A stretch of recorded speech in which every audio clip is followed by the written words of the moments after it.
Corners are where most of your time is won or lost. There are average 15 to 20 turns on a regular MX track, by far the most reoccurring obstacle. What makes corners interesting is that not one of them is the same, and that there are lots of different options: entering, exiting, wide line, inside lines, squaring off and rallying the berms. I have developed a special technique in the sand turns over the years, which I will share with you. It's not going to be easy, but keep practicing and you'll see the great benefits.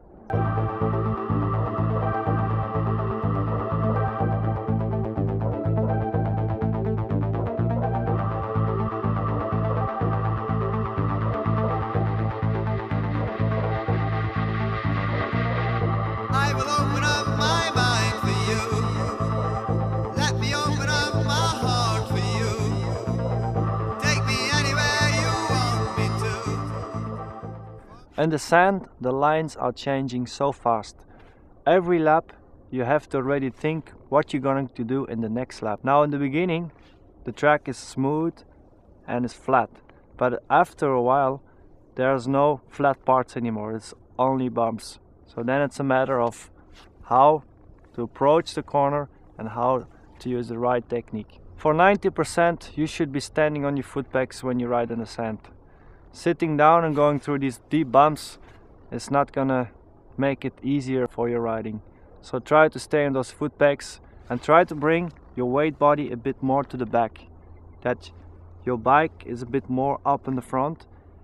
Because if you put too much pressure on the front wheel is gonna keep looking for the sand and you're gonna have a lot of head shake. The shortest way is usually the fastest way, but that's not always the case in the sand. Because the bumps are getting so fast, so deep, you have to really start looking for faster lines. You start off on the inside usually, and then you just go ending up complete to the outside until the outside is so bumpy that I think you should consider of going back to the inside and just go through the big bumps. It's the shortest way, but I also believe it's the fastest way. When you got a really bumpy sand track, it's very important to find the timing on the track. When you're gonna try and go just flat out and wide open, you're just gonna end up nowhere. It's so important to know the points where you're on the throttle, where you go off the throttle, where your braking points are, and try to be very fluent through the corners.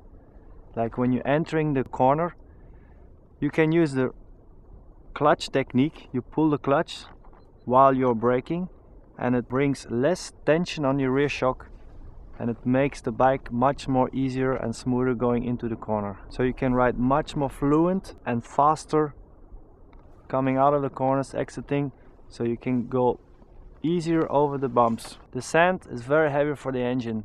So try to listen to your bike and try to use the engine power to go through the sand. Don't rev it too much because you're not going to go any faster by revving it like hell. Just try to shift on time. And if you can, where the corners are fast enough, try to keep the third gear going through these faster corners. It makes life so much easier. Plus you can gain much more speed exiting the corner. So the next bumps which are coming, you can go much more faster and easier through them. For 90% you have to try and stay on your foot pegs. Now there are certain points and parts on the track where you have to sit down, for especially like 180 degrees corners. But even then I'm trying to keep my feet on the foot pegs. I sit a bit more backwards. I'm set up for the next section and the next corner.